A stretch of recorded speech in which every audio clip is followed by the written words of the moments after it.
Hello children, welcome to Blast from the Past, JEE Advanced Questions.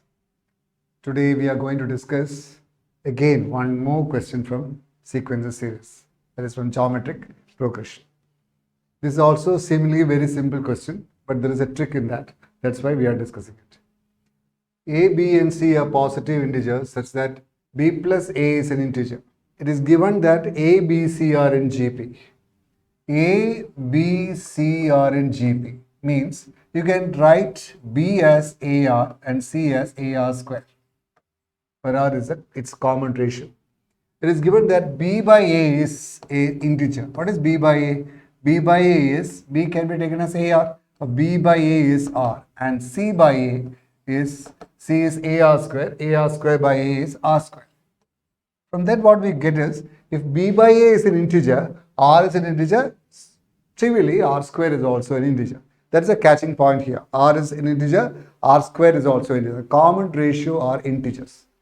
Now, then what is given? The arithmetic mean of A, B and C is B plus 2. What is AM of A, B and C? It is A plus B plus C by 3.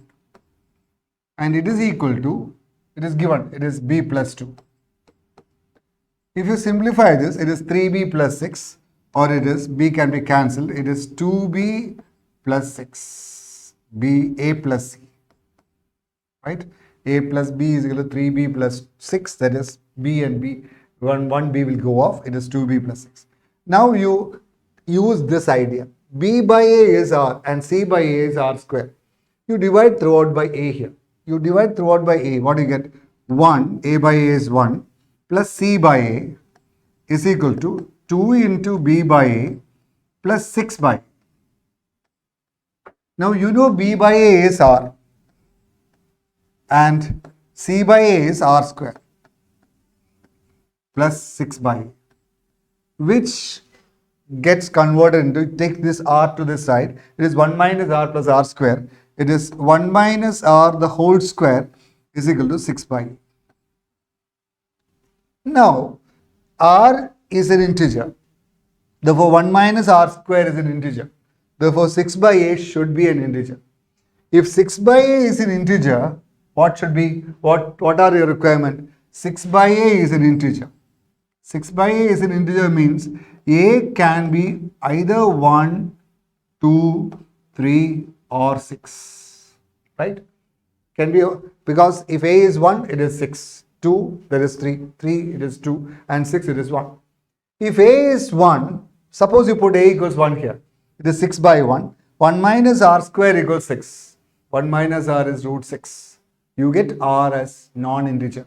Therefore, 1 is not possible. You cannot take the value of A as 1. Similarly, for A equals 2, if it is A is equal to 2, it becomes 3. 1 minus R whole square is 3. R is again not an integer. Root 3 minus 1 or something like that. It is not possible. Now we put R equals A equals 3. It is 6 by 3, that is 2. Again, 1 minus R whole square is root 2. Again, R is not an integer. Therefore, it contradicts the fact that if A equals 1, A equals 2, A equals 3, you get a contradiction. Therefore, because 1 minus R square should be an integer. What happens when A equals 6? If A equals 6, this is 1. If A equals 6, this is 1. 1 minus R whole square is 1. Permitted, right? The permitted. We get R equals 2.